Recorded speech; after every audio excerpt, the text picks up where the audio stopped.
Hi everyone! Welcome to the Pro-Membership Education Seminar ng Love Core Covenant Multipurpose Cooperative. Sa presentation na ito, ipapaliwanag natin kung ano ang cooperative, bakit mahalaga ang pagiging member, ano ang inyong mga rights at responsibilities, pati na rin ang iba't ibang serbisyo at benepisyo na maaari ninyong ma-enjoy bilang miyembro. By the end of this seminar, you'll have a better understanding of how our cooperative works and how you can become an active and responsible member. Unahin natin ang tanong na, bakit ba kailangan ang Pre-Membership Education Seminar? Ang Pre-Membership Education Seminar ay mandatory orientation para sa lahat ng gustong maging miyembro ng cooperative. Dito ninyo malalaman ang mission, vision, values, at kung paano nagpapatakbo ang cooperative. Mahalaga rin ito upang maintindihan ninyo ang inyong mga karapatan, responsibilidad, at obligasyon bilang future member. Ang goal natin ay magkaroon ng informed members na aktibong makikibahagi sa paglago ng ating kooperatiba. Ngayon na alam na natin kung bakit mahalaga ang Pre-Membership Education Seminar, pag-usapan natin kung bakit mahalagang kilalanin ang ating papel bilang miyembro ng kooperatiba. Ang membership ay hindi lang simpleng kagpirma ng application form. Isa itong commitment. Kapag naging miyembro ka, hindi ka lang customer, isa ka ring may-ari ng cooperative. Bilang miyembro, magkakaroon ka ng mga karapatan, pero kasabay nito ay may mga responsibilidad ka ring dapat gampanan. Mahalaga ring maunawaan ang mga prinsipyo at layunin ng cooperative upang makagawa ka ng tamang desisyon at maging aktibong kalahok sa mga programa at gawain nito. Tandaan natin na ang isang kooperatiba ay mas nagiging matatag kapag ang mga miyembro nito ay may sapat na kaalaman at aktibong nakikilahok sa mga programa, gawain, at mga desisyong makatutulong sa patuloy na pag-unlad ng kooperatiba. Ano nga ba ang kooperatiba? Ayon sa international definition, ang kooperatiba ay isang autonomous association ng mga taong kusang loob na nagsama-sama upang matugunan ang kanilang magkakaparehong pang-ekonomiya, panlipunan, at maging kultural na pangangailangan. Sa mas simpleng kaliwanag, ang kooperatiba ay isang samahan kung saan ang mga miyembro ay nagtutulungan upang umunlad. Hindi ito pag-aari ng isang tao lamang o ng isang kumpanya. Ang tunay na may-ari nito ay ang mismong mga miyembro. Ang bawat desisyon ay ginagawa sa pamamagitan ng sama-samang pagkapasya, at ang bawat miyembro ay may pantay na boses. Bakit nga ba nabuo ang mga kooperatiba? Una, upang matugunan ang mga pangangailangan ng mga miyembro na maaring mahirap makuha kung sila ay kikilos ng mag-isa. Pangalawa, upang bigyan ng kapangyarihan ang mga tao sa pamamagitan ng sama-samang pagmamay-ari at pagtutulungan. Pangatlo, upang makapagbigay ng fair, abot-kaya, at accessible na mga serbisyo sa mga miyembro. At higit sa lahat, ang layunin ng kooperatiba ay hindi lamang kumita ng malaking tubo. Ang tunay nitong layunin ay maibalik ang benepisyo sa mga miyembro. Kaya naman ang kooperatiba ay nakatuon sa pagpapabuti ng kalidad ng buhay ng bawat miyembro, paglikha ng oportunidad, at pagpapalaganap ng pagtutulungan at pananagutan. Isa sa mga natatanging katangian ng kooperatiba ay ang bawat miyembro ay may dalawang mahalagang papel. Una, bilang owner. Bilang may-ari ng cooperative, nag-aambag tayo ng share capital, may karapatan tayong bumoto sa General Assembly, at tayo rin ang kumipili ng Board of Directors na mamumuno sa kooperatiba. Ikalawa, bilang customer. Bilang miyembro, tayo rin ang pangunahing gumagamit ng mga produkto at serbisyo ng kooperatiba tulad ng savings, loans, training programs, at iba pang benepisyo. Ibig sabihin, habang ginagamit natin ang mga serbisyo ng kooperatiba, tayo rin mismo ang tumutulong sa paglago nito. At kapag lumago ang kooperatiba, tayo ring mga miyembro ang unang nakikinabang. Para mas madaling maintindihan, isipin natin ang dalawang salitang ito, owner at customer. Sa karamihan ng negosyo, magkaiba ang may-ari at ang customer. Ngunit sa kooperatiba, isa lamang sila. Bilang owner, may bahagi ka sa kooperatiba at may karapatan ka makilahok sa mga mahahalagang desisyon. Bilang customer naman, ikaw ang gumagamit ng mga serbisyo at produkto ng kooperatiba. Ito ang isa sa pinakamalaking pagkakaiba ng kooperatiba sa ordinaryong negosyo. Ang tagumpay ng kooperatiba ay tagumpay rin ng bawat miyembro. Ngayon naman ay pag-usapan natin kung sino ang may pinakamataas na kapangyarihan sa kooperatiba. Ang sagot ay ang General Assembly, na binubuo ng lahat ng kwalipikadong miyembro. Ang General Assembly ang pinakamataas na governing body ng kooperatiba. Sila ang nag-approve ng mahahalagang polisiya, naghahalal ng Board of Directors at iba pang committees, at gumagawa ng mga desisyong makakaapekto sa kinabukasan ng kooperatiba. Mahalagang tandaan ang prinsipyo na, one member, one vote. Hindi mahalaga kung gaano kalaki ang iyong share capital o gaano ka na katagal bilang miyembro. Ang bawat isa ay may pantay na karapatan at pantay na boses sa cooperative. Ito ang nagpapakita ng tunay na diwa ng isang kooperatibang pinamamahalaan ng mga miyembro. Ngayong naiintindihan na natin ang istruktura ng kooperatiba, alamin naman natin ang 7 cooperative principles. Ang 7 prinsipyong ito ang nagsisilbing gabay ng lahat ng cooperative sa buong mundo. Dito nakabase ang paraan ng pamamahala, paggawa ng desisyon, at pakikitungo sa mga miyembro at komunidad. Ang unang prinsipyo ay voluntary and open membership. Ibig sabihin, bukas ang cooperative sa lahat ng kwalipikadong individual na gustong maging miyembro at handang tanggapin ang mga responsibilidad nito. Walang diskriminasyon batay sa kasarian, relihiyon, estado sa buhay, o anumang personal na katangian. Ang mahalaga ay ang kagustuhang makiisa at sumunod sa mga patakaran ng cooperative. Ang ikalawang prinsipyo ay democratic member control. Ang cooperative ay pinamamahalaan ng mga miyembro mismo. Ang bawat miyembro ay may karapatang makilahok sa mga desisyon at bumoto sa mga halalan. Sa cooperative, hindi pera ang basehan ng kapangyarihan, kundi pagiging miyembro. Ang ikatlong prinsipyo ay member economic participation. Ang bawat miyembro ay nag-aambag sa kapital ng cooperative sa pamamagitan ng share capital. Ang perang ito ang kumutulong upang lumago ang cooperative at makapagbigay ng iba't ibang serbisyo. Kapag naging matagumpay ang cooperative, ang mga miyembro rin ang nakikinabang sa pamamagitan ng patronage refunds at dividends. Ang ika-4 na prinsipyo ay autonomy and independence. Ang cooperative ay independent at kontrolado ng mga miyembro nito. Bagamat maaari itong makipag-ugnayan sa iba't ibang ahensya o organisasyon, nananatili pa rin ang kalayaan nitong gumawa ng sariling desisyon para sa kapakanan ng mga miyembro. Ang ika-5 prinsipyo ay education, training, and information. Naniniwala ang cooperative na ang kaalaman ay susi sa tagumpay, kaya naman patuloy itong nagbibigay ng seminars, trainings, at educational programs upang mas maging responsible at aktibo ang bawat miyembro. Ang ika-6 na prinsipyo ay cooperation among cooperatives. Ang mga cooperative ay nagtutulungan sa isa't isa upang mas mapalawak ang serbisyo, makapagbahagi ng kaalaman, at mapalakas ang buong cooperative movement sa bansa. At ang huling prinsipyo ay concern for community. Hindi lamang profit ang layunin ng cooperative. Mahalaga rin ang pagtulong sa komunidad sa pamamagitan ng iba't ibang outreach programs, environmental activities, at mga proyektong nagpapabuti sa kalidad ng buhay ng mga tao. Bukod sa 7 prinsipyo, ang kooperatiba ay may mga pangunahing values na sinusunod ng bawat miyembro. Kabilang dito ang self-help o pagtutulungan, self-responsibility o pananagutan sa sariling mga desisyon, democracy o pantay na karapatan, equality at equity o patas na pagtrato at pagbabahagi ng benepisyo, at solidarity o pagkakaisa. Ang mga values na ito ang bumubuo sa kultura ng kooperatiba. Isa-isahin natin ang mga values na ito. Una ay self-help. Ang ibig sabihin nito ay nagtutulungan ang mga miyembro upang mapabuti ang kanilang kabuhayan at kalidad ng buhay. Sa halip na umasa lamang sa iba, sama-sama tayong kumikilos upang makamit ang ating mga layunin. Pangalawa ay self-responsibility. Bilang miyembro, may pananagutan tayo sa ating mga desisyon, sa ating mga pangako, at sa ating aktibong pakikilahok sa cooperative. Halimbawa, responsibilidad nating magbayad ng loan sa tamang oras, sundin ang mga patakaran, at suportahan ang mga programa ng cooperative. Pangatlo ay democracy. Dito pumapasok ang prinsipyong one member, one vote. Pantay-pantay ang boses ng bawat miyembro sa paggawa ng mahahalagang desisyon, anuman ang laki ng kanilang share capital o tagal ng kanilang pagiging miyembro. Pang-apat ay equality. Nangangahulugan ito na ang lahat ng miyembro ay pantay-pantay ang pagtrato. Walang pinapaboran at walang naiiwan. Lahat ay may parehong karapatan, oportunidad, at respeto sa loob ng cooperative. Sunod naman ay equity. Bagamat magkapareho ang equality at equity, magkaiba ang kanilang kahulugan. Ang equality ay pantay ang pagtrato sa lahat, samantalang ang equity ay pagbibigay ng fair na suporta base sa pangangailangan at sitwasyon ng bawat miyembro. Layunin nitong matiyak na ang benepisyo, responsibilidad, at oportunidad ay naipamamahagi ng makatarungan. At panghuli ay solidarity. Ang solidarity ay nangangahulugang pagkakaisa. Bilang mga miyembro, nagtutulungan tayo, nagsusuportahan, at sama-samang kumikilos upang makamit ang ating mga layunin at patuloy na mapalago ang ating cooperative. Kapag isinabuhay natin ang mga ito, mas nagiging makatag, mas maayos, at mas matagumpay ang ating samahan. Kilalanin naman natin ang ating kooperatiba.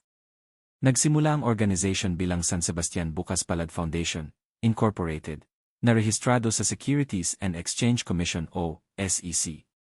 Kalaunan, pinalitan ang pangalan nito at naging Lovecore Covenant Foundation, Incorporated. At mula sa Lovecore Covenant Foundation, Nairehistro naman ito bilang pinagbuhatan Love Core Covenant Multipurpose Cooperative. Ngunit habang dumarami ang mga miyembro, at hindi na lamang taga-pinagbuhatan ang siniserbisyuhan ng kooperatiba, inalis na ang salitang pinagbuhatan sa pangalan.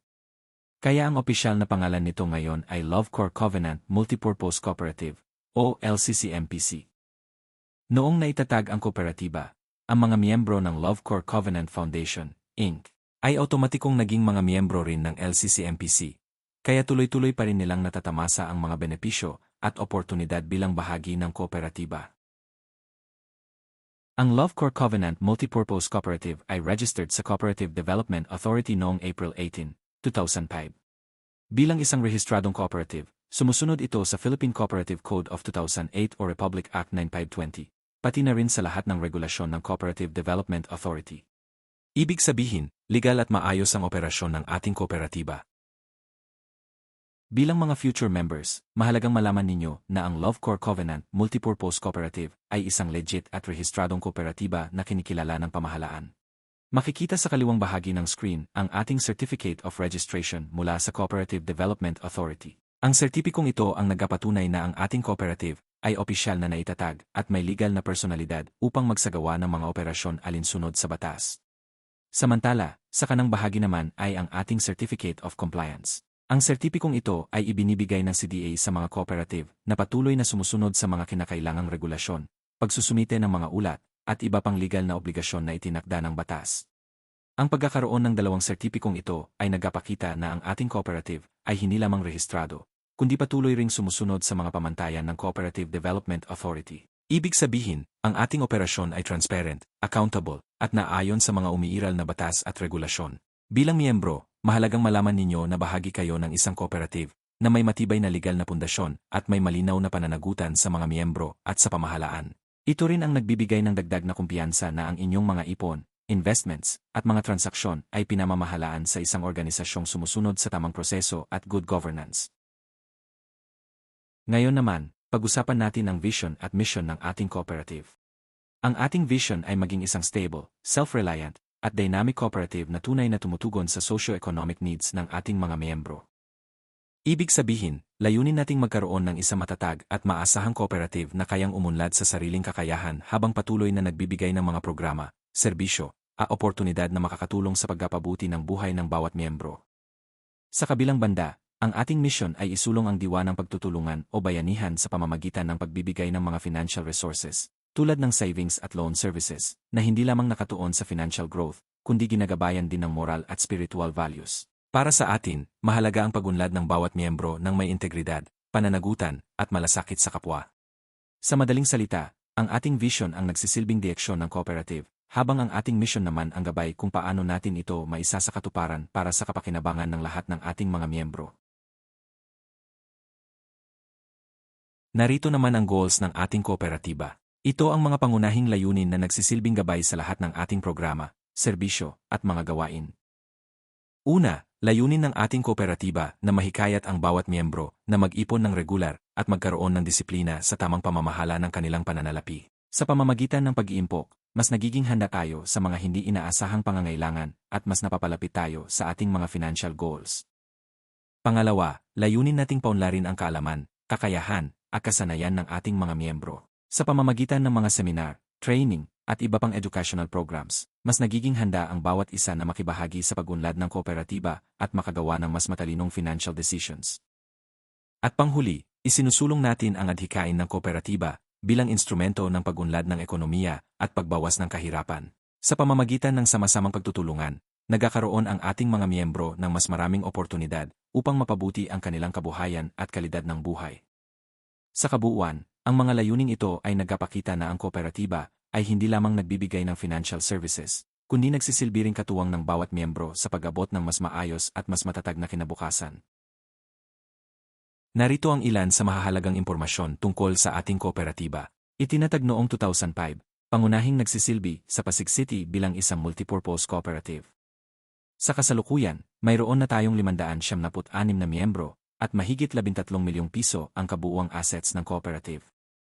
Ang mga numerong ito ay nagpapakita ng patuloy na paglago at katatagan ng ating samahan. Ngayon naman, tingnan natin ang organizational structure ng Lovecore Covenant Multipurpose Cooperative. Tulad ng ibang organisasyon, may malinaw na estruktura ang ating cooperative upang matiyak na maayos ang pamamahala at ang bawat miyembro ay nabibigyan ng tamang serbisyo. Sa pinakaitaas ay ang General Assembly, na binubuo ng lahat ng qualified members. Sila ang may pinakamataas na kapangyarihan sa cooperative. Mula sa General Assembly ay inihahalal ang Board of Directors, na siyang responsible sa pagbibigay ng direksyon at paggawa ng mga palisi para sa ikabubuti ng cooperative. Mayroon ding iba't ibang committees at management team na tumutulong sa pang-araw-araw na operasyon upang matiyak na ang lahat ng programa at serbisyo ay naipapatupad ng maayos. Ang malinaw na organisasyonal na estruktura ay mahalaga upang maging transparent, accountable, at mahusay ang pamamahala ng ating cooperative. Isa sa mga pinakamahalagang benepisyo ng pagiging miyembro ay ang access sa iba't ibang produkto at serbisyong inaalok ng cooperative. Una ay ang savings program. Layunin nitong hikayatin ang bawat miyembro na magkaroon ng disiplina sa pag-iimpo. Bukod sa ligtas na paglalagakan ng inyong savings, nakatutulong din ito sa pagbuo ng inyong financial security. Ikalawa ay ang loan assistance. Nagbibigay ang cooperative ng iba't ibang loan products para sa personal, emergency, educational, at livelihood needs ng mga qualified members. Ang mga pautang na ito ay may mga patakaran at requirements upang matiyak ang fair at responsableng pagpapautang. Ang sumunod ay ang livelihood financing. Ang programang ito ay tumutulong sa mga miyembrong nais magsimula o palaguin ang kanilang maliit na negosyo. Layunin nitong makatulong sa paglikha ng mas matatag na kabuhayan para sa ating mga miyembro. Bukod sa financial services, marami ring iba pang programa ang ating cooperative. Isa na dito ang cooperative education and training. Regular tayong nagsasagawa ng seminars at trainings upang mas mapalawak ang kaalaman ng ating mga miyembro tungkol sa cooperative, financial literacy, leadership, at iba pang mahahalagang paksa. Mayroon din tayong community outreach programs bilang bahagi ng ating concern for community. Kabilang dito ang relief operations, food distribution, at iba pang programang tumutulong hindi lamang sa ating mga miyembro, kundi pati sa ating komunidad. At sa panahon ng pangangailangan, mayroon ding member welfare assistance. Ang programang ito ay nagbibigay ng suporta sa mga qualified members sa oras ng emergency at iba pang hindi inaasahang sitwasyon, alinsunod sa mga palisi ng cooperative. Ngayon naman, pag-usapan natin ang isa sa mga pangunahing benepisyo ng pagiging miyembro ng Lovecore Covenant Multipurpose Cooperative, ang ating savings and investment programs. Bilang miyembro, magkakaroon kayo ng access sa iba't ibang financial products na makatutulong sa pag-iipon, pagpapalago ng inyong pera, at paghahanda para sa inyong mga pangangailangan sa hinahara. Ang unang produkto ay ang share capital. Ito ang inyong ownership investment sa cooperative. Ang ikalawa ay ang savings deposit. Ang savings deposit ay isang account kung saan maaring mag-ipon ang mga miyembro habang kumikita ng interest. Ang pangatlo ay ang time deposit. Ang time deposit ay para sa mga miyembrong nais mag-invest ng pera sa loob ng isang kakdang panahon kapalit ng mas mataas na interest. Sa pamamagitan ng mga programang ito, layunin ng ating cooperative na tulungan ang bawat miyembro na magkaroon ng mas matatag na financial future. Hindi lamang tayo hinihikayat na mag-ipon, kundi tinutulungan din tayo matutong magplano at mag-invest para sa pangmatagalang seguridad ng ating pamilya. Ang share capital ay ang halaga na ini-invest ng bawat miyembro upang maging bahagi o co-owner ng cooperative. Ibig sabihin, hindi lamang kayo customer ng cooperative, kundi isa rin kayong may-ari nito. Ang share capital ang pangunahing pinagmumulan ng funds ng cooperative na ginagamit upang makapagbigay ng iba't ibang serbisyo at loan programs sa mga miyembro. Ganito ang proseso. Una, kailangan ninyong mag-subscribe sa kinakailangang share capital. Pangalawa, maaari ninyo itong dagdagan sa pamamagitan ng Share Capital Build-Up Program o SCBU. Habang lumalaki ang inyong share capital, lumalaki rin ang inyong ownership o equity sa cooperative. Ang inyong investment ay tumutulong sa paglago ng kooperatiba at sa pagpapaunlad ng mga serbisyong ibinibigay nito. At kung ang kooperatiba ay kumita at may naaprobahang net surplus, maaari kayong makatanggap ng dividends, depende sa palisis at approval ng General Assembly. Tandaan lamang na ang share capital ay hindi ordinaryong savings account. Ito ay investment bilang may-ari ng cooperative.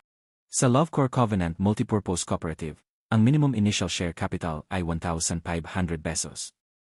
Mas malaki ang inyong share capital, mas malaki rin ang inyong bahagi bilang may-ari ng kooperatiba. Sumunod naman ang savings deposit.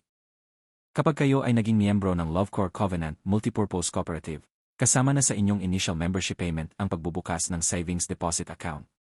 Bilang bahagi ng membership requirements, may initial savings deposit na 500 pesos. Ang savings deposit ay isang account kung saan maaring mag-ipon ang mga miyembro habang kumikita ng interest. Ito ay ligtas at maginhawang paraan upang makapag-ipon para sa inyong mga future needs o emergency fund.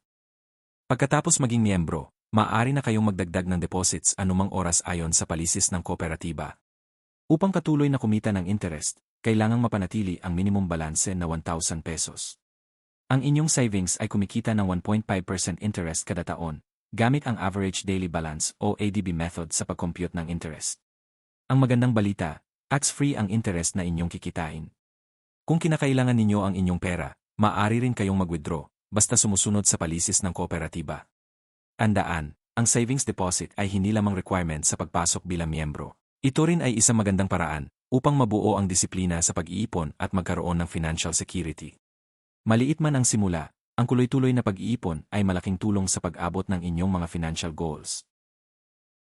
Pangatlo naman ay ang time deposit. Ang time deposit ay para sa mga miyembrong nais mag-invest ng pera sa loob ng isang kakdang panahon, kapalit ng mas mataas na interest. Hindi tulad ng savings deposit na maaring i-withdraw anumang oras ayon sa palisi, ang time deposit ay may fixed investment period. Ganito ang proseso. Una, mag-deposit ng minimum na 5,000 pesos. Pangalawa, pumili ng investment term. Maaaring pumili ng 1 year, 2 years, 3 years, 4 years, o 5 years and above. Habang mas mahaba ang investment period, mas mataas ang interest rate na maaari ninyong kitain. Narito ang kasalukuyang rates. 1 year, 2%, 2 years, 2.5%, 3 years, 3%, 4 years, 3.5%, 5 years and above 4%. Mananatili ang inyong pera sa cooperative hanggang sa maturity date. Kapag dumating ang maturity, matatanggap ninyo ang inyong principal o puhunan kasama ang naipong interest. Ang time deposit ay angkop para sa mga miyembrong may ekstrang pera na hindi nila kailangan gamitin agad at nais magkaroon ng mas mataas na interest compared sa regular na savings. Ngayong napag-usapan na natin ang share capital, savings deposit, at time deposit, tingnan naman natin ang pagkakaiba ng tatlong financial products na ito. Una, ang share capital. Ito ang inyong ownership investment sa kooperatiba. Bilang miyembro, bahagi kayo ng kooperatiba at maaari kayong makatanggap ng dividends kapag may naaprobahang net surplus. Hindi ito para sa regular na pag-withdraw dahil ito ang nagsisilbing puhunan at kapital ng kooperatiba.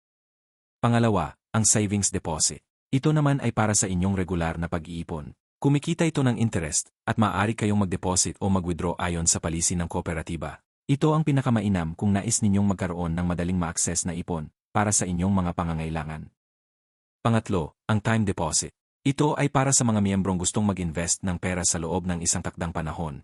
Dahil nakalak ang inyong investment hanggang sa maturity, mas mataas ang interest na maaari ninyong kitain kumpara sa regular na savings.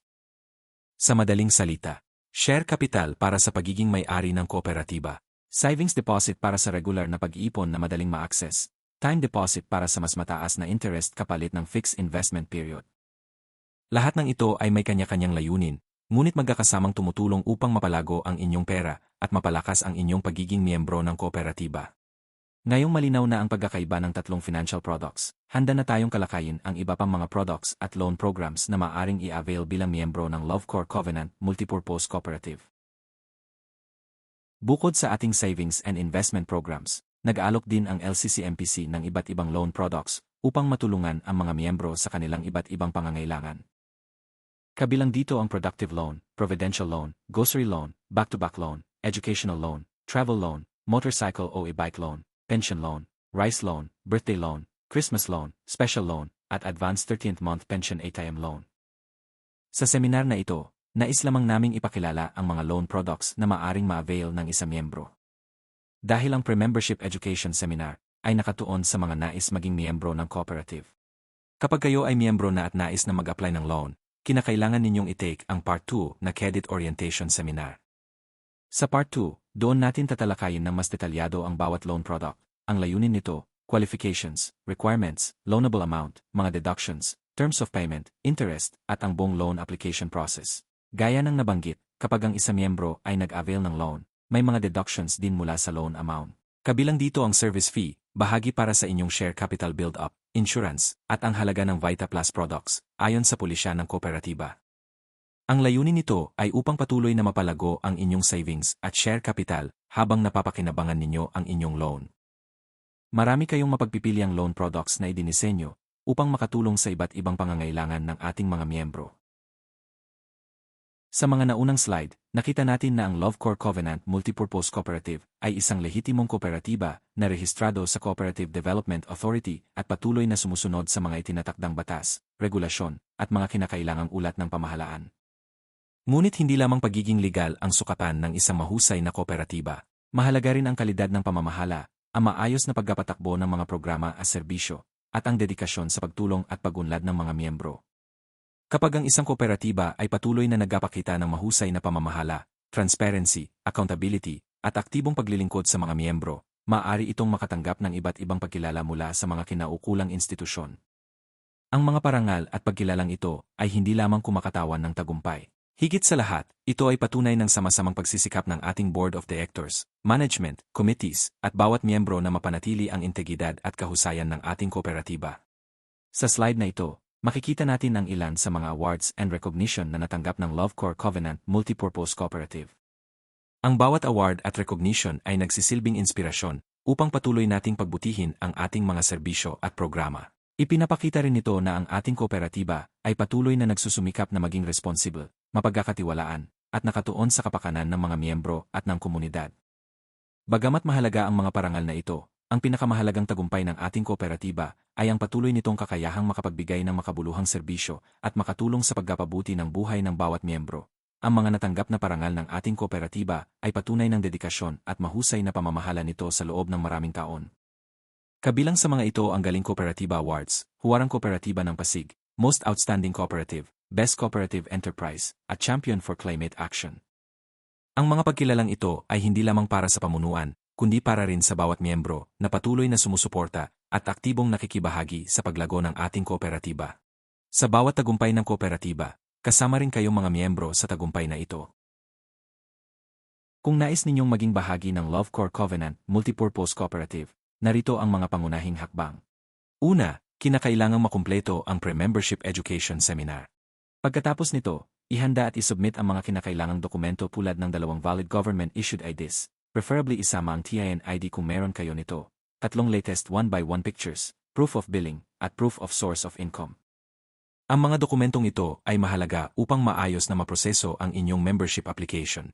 Kapag kumpleto na ang inyong mga requirements, ang susunod na hakbang ay ang maayos na pagsagot sa membership application form. Siguraduhing tama at kumpleto ang lahat ng impormasyong ilalagay, dahil ito ang magiging opisyal na record ng inyong membership. Pagkatapos may submit ang application form, maaari na kayong magtungo sa cashier upang bayaran ang kinakailangang initial membership contribution. Ito ay binubuo ng membership fee, share capital, savings account deposit, at life and accident insurance. Ang kabuuang initial amount ay 3,350 pesos. Mahalagang tandaan na ang share capital ay hindi simpleng bayad lamang. Ito ang inyong investment bilang bahagi ng pagiging may-ari ng kooperatiba. Sa pamamagitan ng inyong kontribusyon, mas lumalakas ang kakayahan ng kooperatiba na makapagbigay ng mas marami at mas magandang serbisyo sa lahat ng miyembro. Kapag natapos ang lahat ng prosesong ito at naaprobahan ang inyong application, opisyal na kayong magiging miyembro ng Lovecore Covenant Multipurpose Cooperative. Sa huling bahagi ng ating seminar, balikan natin ang tunay na kahalagahan ng pagiging miyembro. Ang membership ay hindi lamang tungkol sa pagkuha ng loan o paggamit ng savings program. Ito ay isang pangmatagalang commitment na makiisa, makibahagi, at tumulong sa patuloy na pag-unlad ng kooperatiba. Bilang miyembro, may mga karapatan tayong tinatamasa, ngunit mayroon din tayong mga responsibilidad tulad ng pagsunod sa mga palisi, pagdalo sa General Assembly, at aktibong kakikilahok sa mga programa ng kooperatiba. Kapag ang bawat miyembro ay responsible at aktibo, mas lalo pang lumalakas at umuunlad ang ating kooperatiba. Sa pagkakataon na ito, nais ko lang kayong bigyan ng isang mahalagang paalala. Matapos ang ating Pre-Membership Education Seminar Orientation, magkakaroon tayo ng isang maikling knowledge assessment. Huwag po kayong mag-alala, hindi ito isang mahirap na exam. Layunin lamang nito na masukat kung gaano ninyo naunawaan ang mga mahahalagang impormasyon na ating tinalakay tungkol sa cooperative, kabilang ang inyong mga karapatan, responsibilidad, at mga serbisyong ibinibigay para sa kapakinabangan ng mga miyembro. Kaya hinihikayat ko po kayong makinig at alalahanin ang mga mahahalagang impormasyon na ating napag-usapan. Maaring mag-message sa ating FB page para may send sa inyo ang link ng assessment. Kung mayroon po kayong anumang katanungan, paglilinaw, o nais pang malaman tungkol sa kooperatiba, sa pagiging miyembro, o sa ating mga products at serbisyo, huwag po kayong mag-atubiling magtanong. Mas mabuti pong malinaw ang lahat bago tayo magkatuloy sa susunod na hakbang. Nandito po kami upang sagutin ang inyong mga katanungan at tulungan kayo. Maaari ninyo kaming bisitahin sa ating opisina sa Willari Village Road 1, Pinagbuhatan, Pasig City. Maaari rin kayong mag-message sa ating official Facebook page, mag-email, o kumawag sa ating telephone at mobile numbers na makikita sa screen. At dito po nagtatapos ang ating pre-membership education seminar. Maraming salamat sa inyong oras at pakikinig. Umaasa kaming mas malinaw na ngayon sa inyo kung ano ang kooperatiba, ano ang kahalagahan ng pagiging miyembro, at paano kayo makakatulong sa patuloy na paglago ng Lovecore Covenant Multipurpose Cooperative. Tandaan, ang kooperatiba ay hindi lamang isang organisasyon. Isa itong komunidad ng mga taong nagtutulungan upang sama-samang umunlad.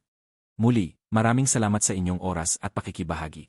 Inaasahan naming maging bahagi kayo ng Lovecore Covenant Multipurpose Cooperative at makasama namin sa patuloy na paglago at tagumpay ng ating samahan. Magandang araw po sa inyong lahat at mabuhay ang kooperatiba.